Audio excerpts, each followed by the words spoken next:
Boa noite, 13 de janeiro de 22, quinta-feira, 19 horas, Brasília. Aqui o nosso intérprete de Libras, o Lucas, à direita, o ministro da Infraestrutura, Tarcísio, que vai me falar muito sobre, muito não, né? Porque temos pouco tempo. Vai falar um pouco sobre infraestrutura no Brasil, realizações, inaugurações, estragos proporcionados pela chuva, quanto ele no primeiro momento precisa e já está negociado com a economia de crédito especial para retomar a trafegabilidade no Brasil. Quase nada falarei de Covid hoje. Vamos lá? Boa notícia, né? Notícia de imprensa, deixar bem claro aqui. Suprema Corte Americana proíbe passaporte vacinal para empresas. Então, os trabalhadores não precisarão aí ter o passaporte vacinal para continuar trabalhando. No Brasil parece um pouco diferente. Motivo disso? Nós estamos vendo, aqui no Brasil inclusive, que as pessoas que estão vacinadas, infelizmente, não estão livres de contrair o vírus, de transmitir, bem como temos notícia de pessoas que entraram em óbito. Então a CDC, ou melhor, CDC não, a Suprema Corte Americana decidiu que quem não se vacinou vai continuar trabalhando normalmente. Aqui também, da CDC americana, 75% dos mortos por Covid tinham 4 comorbidades. Esses números estão sendo compilados também na saúde aqui. Quando estivermos em condições, a gente vai revelar para vocês o percentual, quantos morreram, obviamente, o percentual das pessoas que tinham alguma comorbidade. A União Europeia tomou mais uma decisão que o passaporte vacinal tem uma validade de 9 meses. Ou seja, a cada 3 anos, 2 vacinas. Eu estou falando aqui, não vou discutir. Tudo que eu falei até agora foi matéria de imprensa. Agora você, na ponta da linha, que vai ter que formar juízo, né, e entendimento para saber o que você faz com o teu corpo, os teus filhos, etc. Última aqui sobre Covid. Última não, a última. Da série Bolsonaro tem razão. É da Carla Zambelli. A Carla Zambelli está certa. Mais uma aqui. Lá atrás, 12 de fevereiro de 21, eu falei que a imprensa falou, né? Bolsonaro volta a atacar o isolamento. E eu dizendo, né? Vamos conviver com o vírus a vida toda, dando pancada em mim. Bem, agora, 10 de janeiro, temos aqui a revista Nature, revista científica, que diz o seguinte: Covid veio para ficar, diz revista científica Nature. Eu gostaria que a imprensa brasileira desse crédito para mim.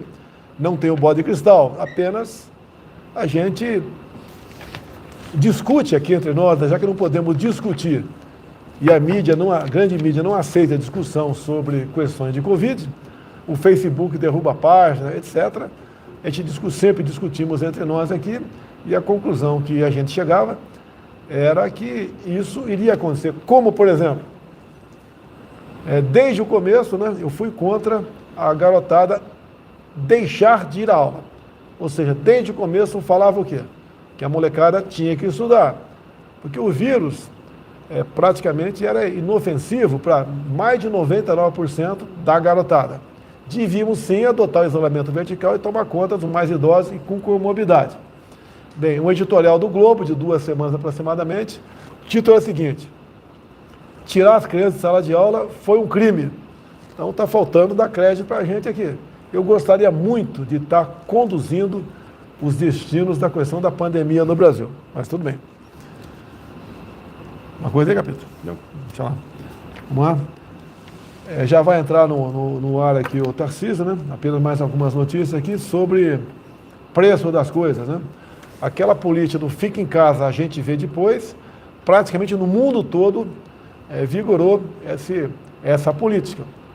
No Brasil foi gravíssima a questão, porque as pessoas que viviam na informalidade, né? Aquelas pessoas que não tinham carteira assinada, trabalhavam de manhã muitas vezes e à tarde para poder sustentar a sua família à noite, ficou completamente largado, né?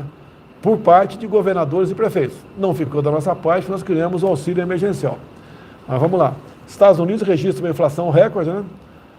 Desde 82, 7%. Quero lembrar que no Brasil, em 2015, governo Dilma, a inflação foi de 10%. E desconheço qualquer coisa grave que tenha acontecido naquele ano que justificasse a inflação. Para nós, a política do Fica em Casa pressionou a inflação bastante. Então, estamos sim com preço alto em alimentos, combustível, energia, entre outros. Mas tudo tem um preço. Uma curiosidade aqui sobre energia elétrica. Não vou destrinchar aqui uma conta de energia, quanto é que tem de imposto federal, geração, transmissão, imposto estadual, entre outras coisas.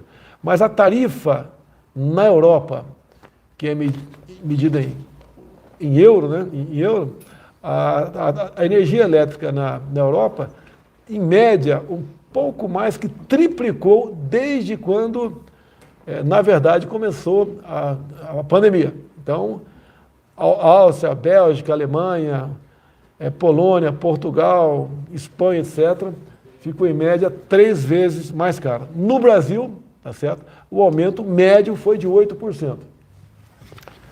Lógico, não está computado aqui a bandeira.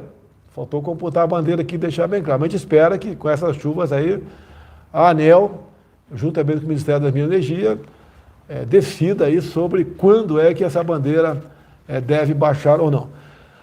Tarcísio, rapidamente não, você tem todo o tempo do mundo. Primeiro assunto, marco ferroviário, o que você tem para falar para a gente aí? Presidente, o marco ferroviário foi um presente de Natal, o senhor sancionou no dia 24 de dezembro. A gente acreditava que com esse marco a gente teria lá 7, 8 pedidos de autorização feitos pela iniciativa privada, mas o resultado está sendo surpreendentemente positivo.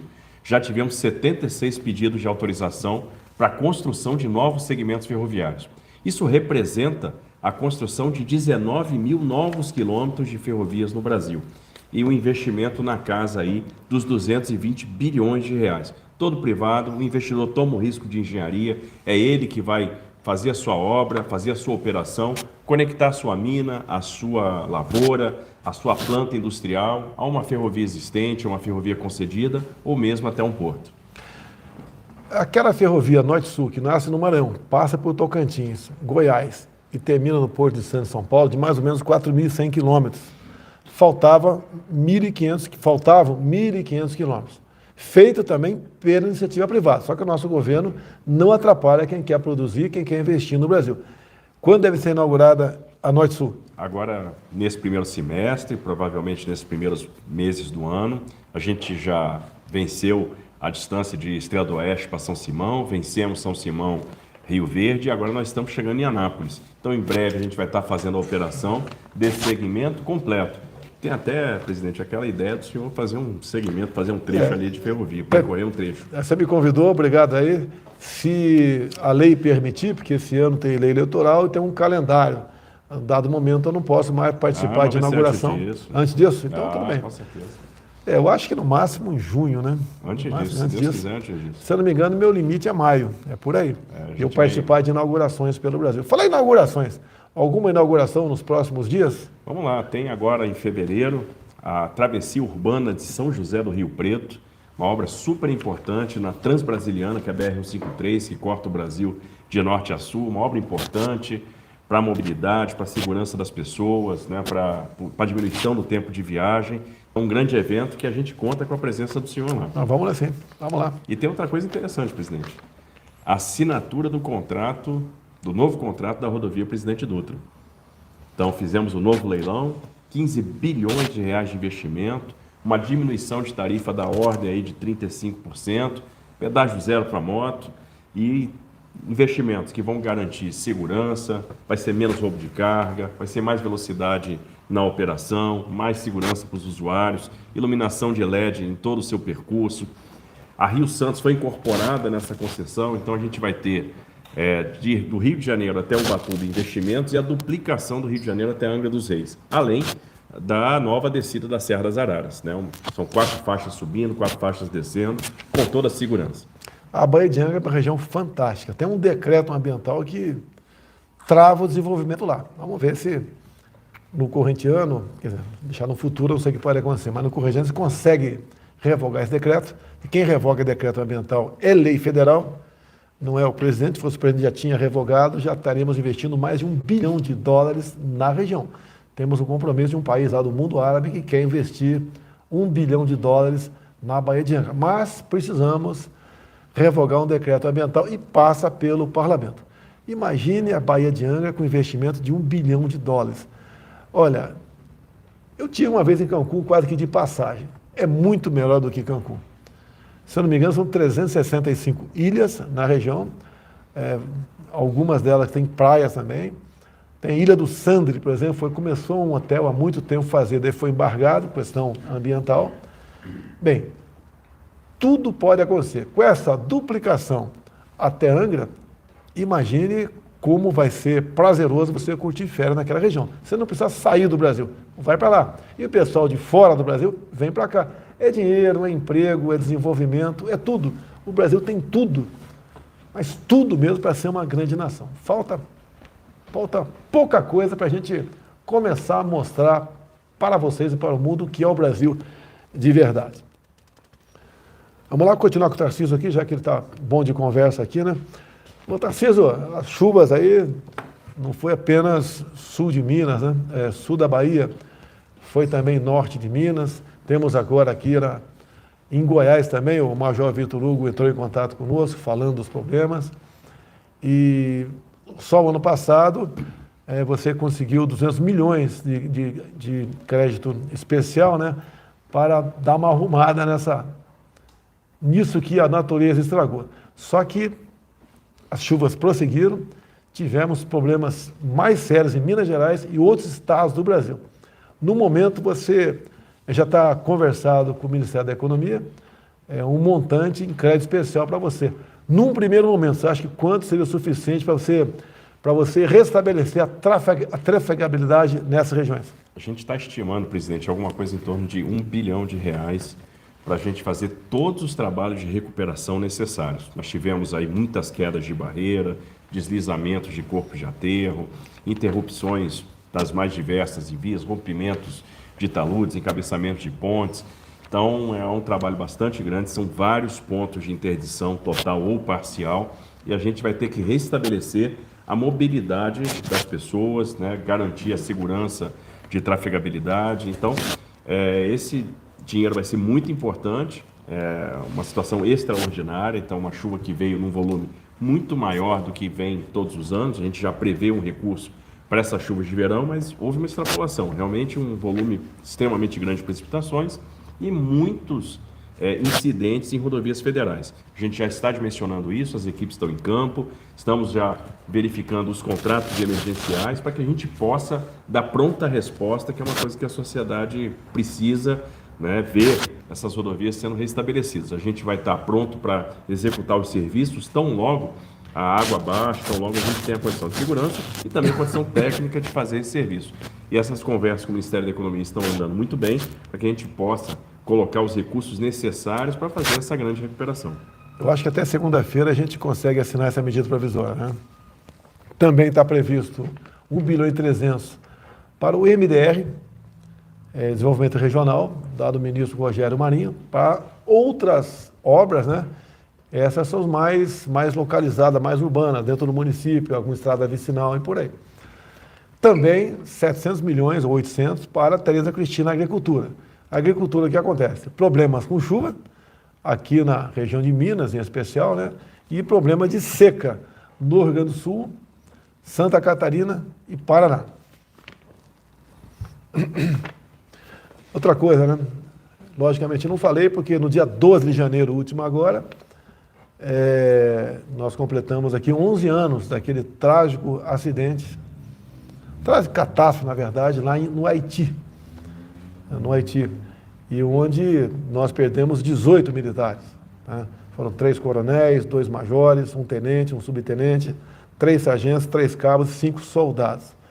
Além de aproximadamente 250 mil haitianos. Aí também pessoas de nações amigas e outras pessoas, né, de fora do país. Então, foi algo realmente inacreditável. 250 mil mortes no território do Haiti. Completou-se agora 11 anos. Então, nossos sentimentos aos familiares Isso foi muito triste. Eu servi lá e doeu bastante quando a gente... Em que ano você teve lá, Tarcísio? Estive lá em 2005, 2006. Logo no começo, né? Tá, ok. É um país pobre. Eu tive no Haiti também. Poderia ter acontecido naquele dia, mas a pobreza a gente vê nas ruas, né? Eu fui numa feirinha, que é essa feira de rua, de vende de tudo. O pessoal vende pé de chinelo velho trocado. Tá? Eu lembro que um colega lá, para ajudar, algo que cobraram $2, estava caro, o que ele pediu, que foi pedido, mas ele deu 10, para voltar 8. E daí o feirante foi buscar o troco. Bem, aquele cara estava conosco, está até hoje esperando o troco. Tá certo? E ali nós comentamos até, olha, um cara quando fatura $10 por mês, ele solta fogos, faturou num dia, né? Mas tudo bem. É boa notícia, né? Porque alimento nunca é demais.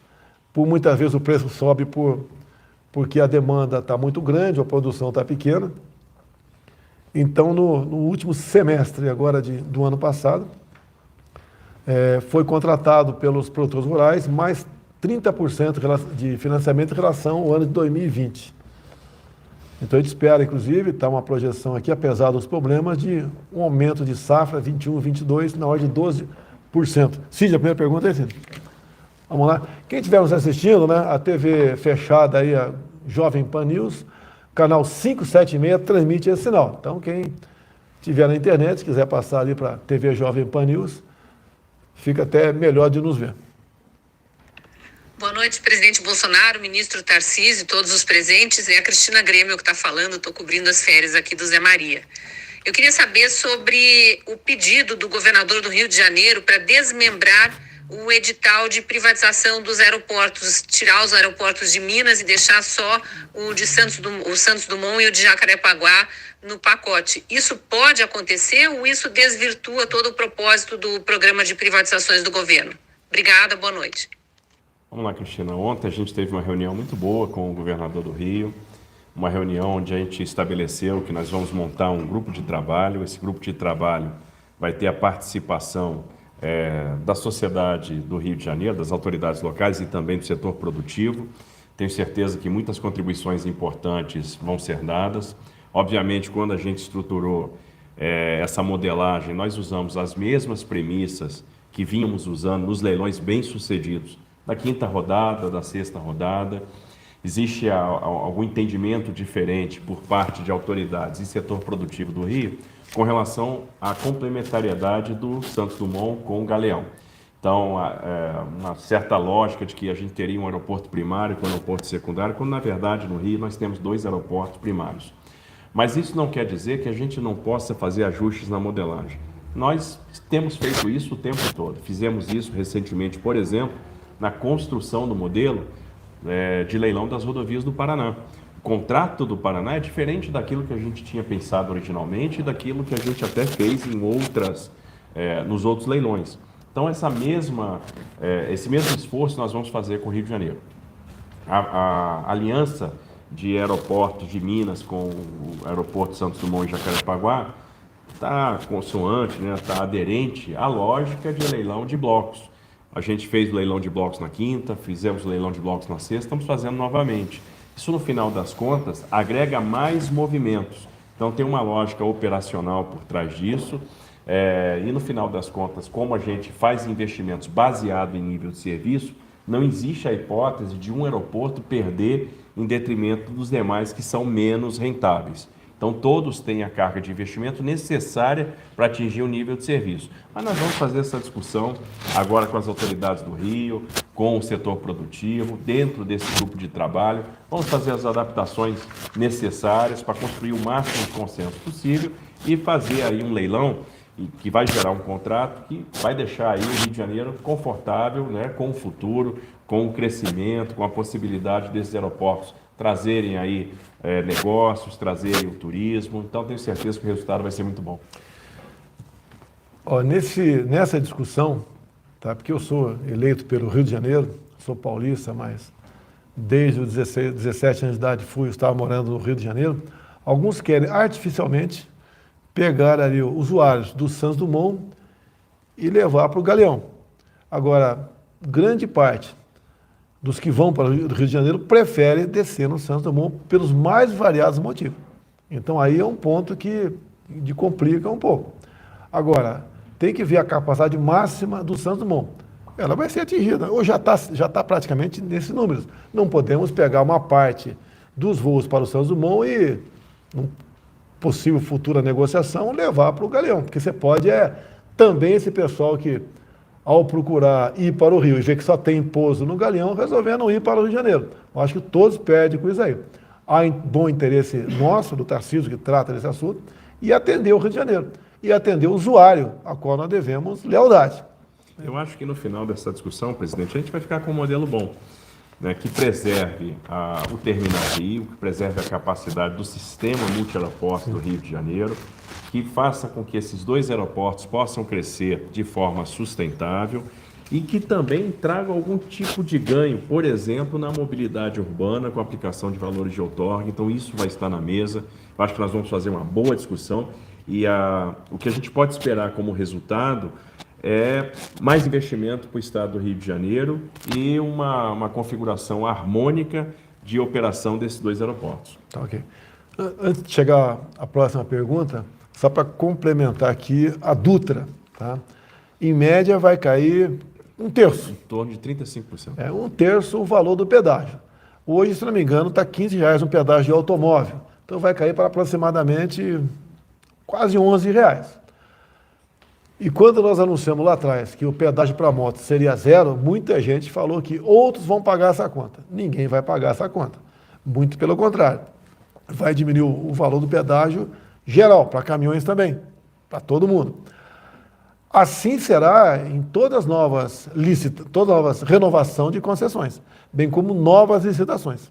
Aí tem uma coisa interessante, presidente, que lá atrás muita gente pressionava para que a gente fizesse simplesmente a extensão do contrato. Se a gente fizesse a extensão do contrato, a gente não ia capturar esse ganho, porque era um contrato que foi modelado na década de 90, em outra condição, né, com outro cenário, com outra curva de aprendizado. A gente aprendeu muito nesses anos e a situação no Brasil hoje é diferente. Então a gente conseguiu levar para o mercado um contrato que vai gerar mais investimento e, ao mesmo tempo, proporciona essa redução de tarifa. E aí está o acerto da decisão de fazer novamente essa licitação. A mesma coisa está sendo feita no Paraná. A mesma coisa. Lá deve cair em torno de 40% do pedágio. Para o pedágio de moto no Paraná, tinha algumas rodovias, chegava a R$9 o pedágio de moto no Paraná. Vai ser zerado. Alguns falam, né? Vai cair muita arrecadação. Não vai. Eu acredito, Tarcísio, não sei se você tem os números corretos, né? Que o faturamento anual com pedágio de moto é menos de 1% do faturamento total. Varia entre 0,3% e 0,6% a depender da concessão. Então não chega praticamente 0,5% como média isso daí.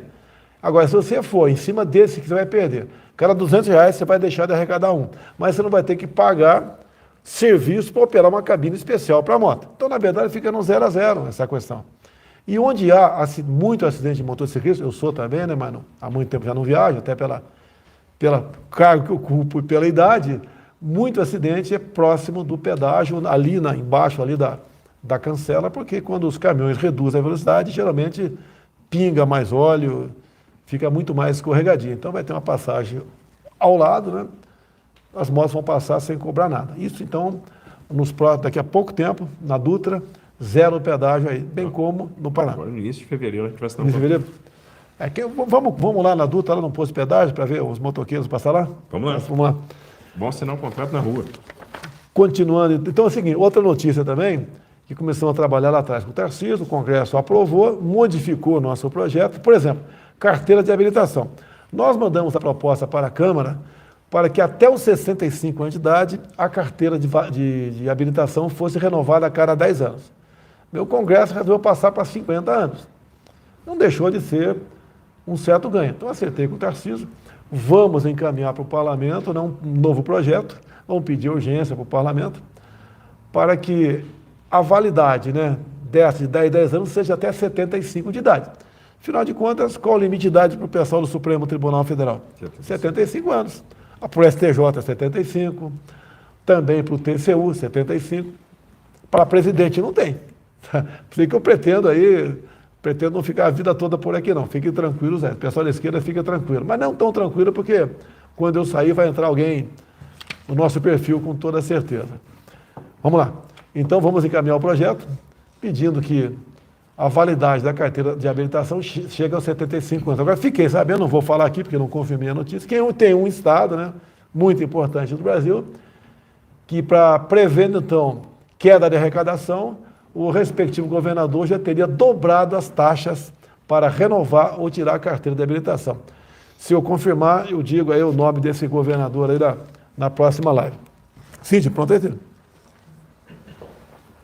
Boa noite, presidente Bolsonaro. Boa noite, ministro Tarcísio. Ministro, a que o senhor acredita a continuação e o sucesso dos projetos da pasta da infraestrutura no Brasil num momento global aí tão adverso? Como conseguimos finalizar projetos importantes diante de uma pandemia como a que enfrentamos? Obrigada, boa noite.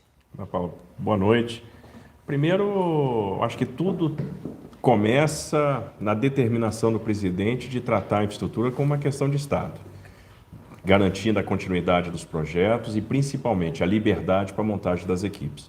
Essa é a grande quebra, a grande mudança daquilo que vinha acontecendo no Brasil, uma coragem muito grande, e o presidente pagou um preço político para montar times extremamente técnicos. Esses times técnicos souberam enxergar na adversidade onde estavam as oportunidades, construíram bons projetos, a gente amadureceu muito e conseguimos vender para o mercado que nós temos aquilo que ele quer. Um grande mercado consumidor, um portfólio, excelentes ativos, uma modelagem sofisticada e excelentes taxas de retorno.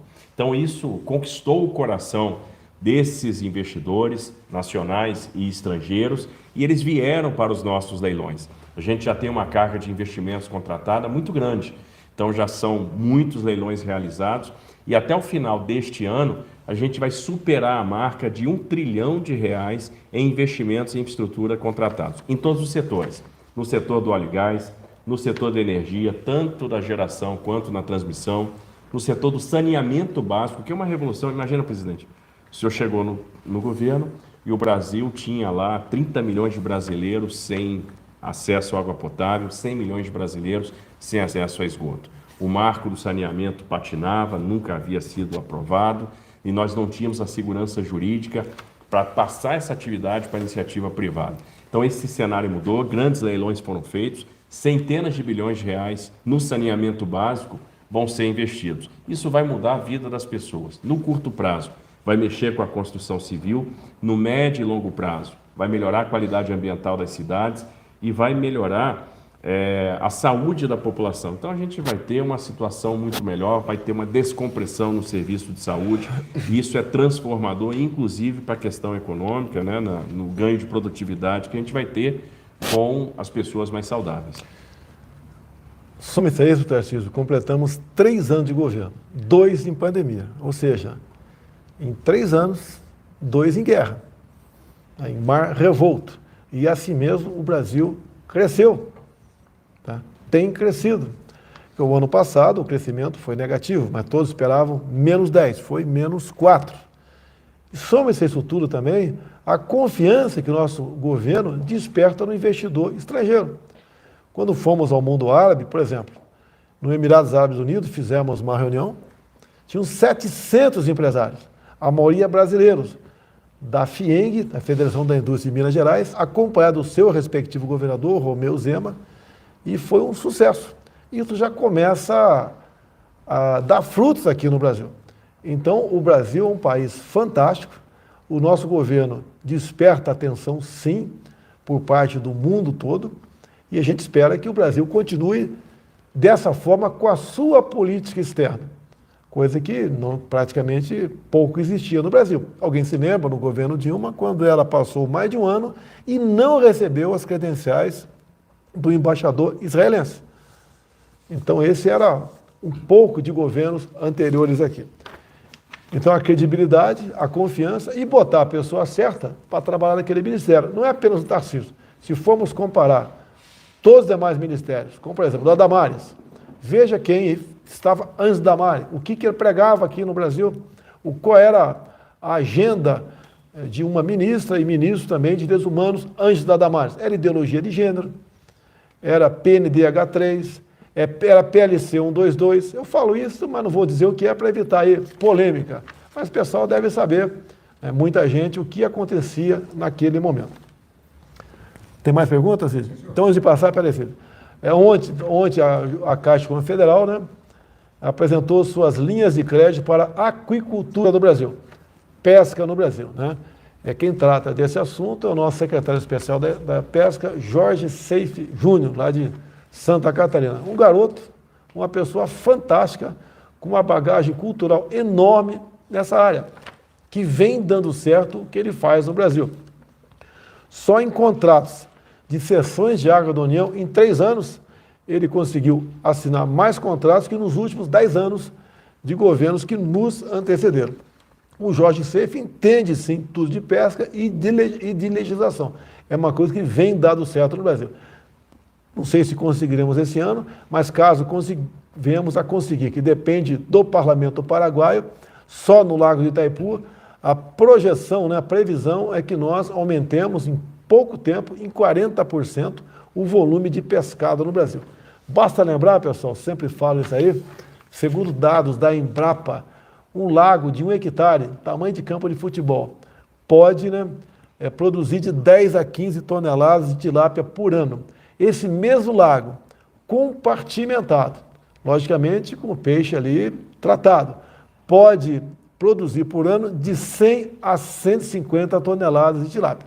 Então, quem tem uma PCH, por exemplo, ou quer construir uma PCH, que foi bastante desburocratizada a questão de conseguir autorização para PCH, pequena central hidrelétrica. Ele pode criar de forma artesanal ou compartilhada tilápia.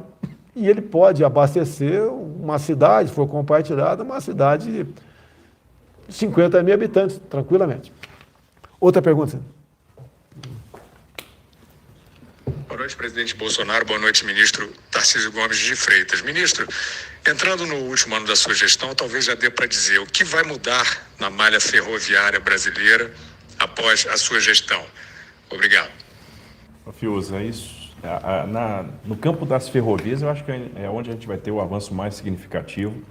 A gente vai realmente reequilibrar a matriz de transportes, a participação no modo ferroviário na matriz, com aquilo que está sendo plantado agora, com o programa de concessões, com as renovações antecipadas dos contratos de concessão e também com as autorizações, deve saltar dos 20% atuais para 40%, até um pouco mais, em coisa de 15 anos. Isso significa uma matriz de transporte que vai ser muito mais sustentável e muito mais barata. O custo do Brasil, nas nossas estimativas, deve reduzir em torno de 35%. E aí soma-se a isso o estímulo à cabotagem. O presidente acabou de sancionar o projeto do BR do Mar. Então a gente vai ter uma matriz muito mais equilibrada. Vão ter mais competição entre ramais, mais oferta de transporte, e isso vai ter um impacto muito grande no frete. A gente vai ter, então, uma logística mais barata. Aquela história do país competente, do país eficiente, da porteira para dentro, e não eficiente da porteira para fora, está com os dias contados. Acabaram as perguntas? Tem mais uma, né? Então, antes da última aqui. Amanhã eu vou estar no Amapá, na capital Macapá. Estaremos fazendo o lançamento do programa, né, Norte Conectado, ou seja, cabo ópticos subfluvial, ou seja, cabo de fibra ótica, né, que é lançado pelos leitos dos rios, que nesse primeiro momento vai atender a 4 cidades do Amapá e uma do Pará. Do Amapá vai ser a própria capital, Macapá, bem como Almeirim, Alenquer e Santarém, e Monte Alegre, no Pará. Aproximadamente 1 milhão de pessoas serão beneficiadas com internet a cabo, então, desses cabos. Em parte disso aí, não sei se é em todo, pelo menos em parte, é o Exército Brasileiro que faz esse lançamento. E ao concluir esse nosso projeto, teremos um trecho total de 10 mil quilômetros de cabo, que vai atender, então, a 59 municípios, beneficiando aproximadamente 9 milhões de pessoas na região. Então, a região norte, né, que tem ali, são 7 estados, os maiores estados são Amazonas e Pará, serão beneficiados com esse projeto nosso aí. Ou seja, a internet chegando realmente aos 4 cantos do Brasil. Deixo claro que o trabalho do Fábio Faria no leilão do 5G foi muito bem feito. A gente espera que, meados do ano, comecinho do segundo semestre, todas as capitais já terem aqui os seus núcleos de internet 5G. Cid, Márcio. Boa noite, presidente Bolsonaro. Boa noite, ministro Tarcísio. Ministro, transfiro ao senhor uma pergunta que muita gente que acompanha o programa se faz sempre que o senhor aparece por aqui. O ministro vai ser candidato a governador em São Paulo? Boa noite. Eu vou responder essa aí, porque o Tarcísio não pode responder, não. Tá? Conversei com o Tarcísio, ele topou aí ser pré-candidato, né, ao governo do estado de São Paulo. O que eu posso falar? Eu posso falar dos 3 anos que ele teve comigo, né? Poderia antecipar um pouco mais. É um colega meu formado pela Academia Militar das Agulhas Negras. Logo depois ele fez também Instituto Militar de Engenharia. Prestou concurso para a Câmara dos Deputados. Em 2 vagas, foi aprovado em todo o Brasil. Teve lá na Câmara trabalhando na comissão de transporte e também no desenvolvimento urbano. Integrou também como chefe do DENIT. E no nosso governo tem feito o trabalho que é reconhecido por todos. Então é um tocador de obras, tá?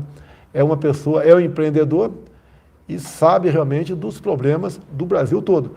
Logicamente não vai saber com profundidade, com particularidade certos problemas do estado de São Paulo, assim como eu não sei do Brasil. Agora o Tarcísio pode sim ser uma esperança para São Paulo. Pode ter certeza.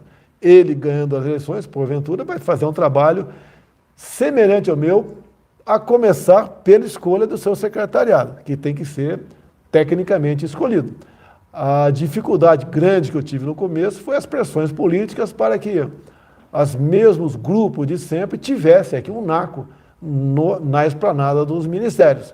Seguramos essa onda e hoje a maioria do parlamento entende que foi uma medida bem tomada. Você liga para qualquer ministro nosso, ele sabe o que responder de cabeça, não tem que consultar assessor nenhum. Então o Tarcísio é uma promessa para São Paulo. Poderia o Tarcísio cuidar da vida dele.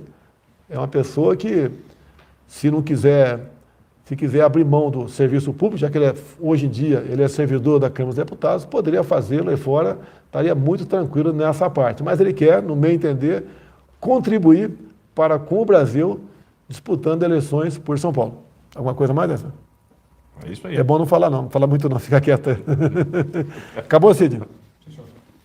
Repetindo então, pessoal, amanhã estarei em Macapá, vou decolar por volta de 7h30 da manhã, não sei se tem fuso horário para lá, é umas 3 horas de voo, então devo estar chegando ali por volta das 10h30. Temos um evento que é no Rio, tá? Para tratarmos do lançamento então do primeiro trecho das fibras subaquáticas que vai levar a internet para praticamente toda a região norte do nosso Brasil. O senhor vai estar fazendo lá um evento de conectividade, mas o Amapá é um dos estados que vai ser beneficiado com um dos leilões de saneamento do governo federal, assim, um grande leilão de saneamento que vai transformar a realidade do Amapá nos próximos anos. Nós convidamos toda a classe política, deputados, senadores, deputados estaduais, os vereadores não só de Macapá, bem como da região toda, a comparecer. Você vai estar presente também, Tessa? Não, vai não. Vai estar... Quem vai estar lá? Fábio Faria. Fábio Faria, o mais importante, né? E alguns ministros nossos. Não sei quem está na comitiva ainda. Muitas vezes eu sei quem está na comitiva na hora, porque não dá tempo. Bem, você que está nos assistindo aí no Facebook, YouTube, Instagram, 42 mil. Se você tiver TV a cabo em casa, eu peço a você, jogue aí para o 576 Jovem Pan News, para ouvir os comentários aí dessa equipe do Pingo nos Is. Pingo nos Is e Jovem Pan News, total 121 mil. 3 vezes mais gente do que nós. Eu quero mais que o Pingo nos Is tenha 10 vezes mais do que nós assistindo. Então é sinal que vocês prestigiam uma televisão que é isenta e leva até você a verdade. Boa noite a todos. Até quinta-feira que vem, se Deus quiser.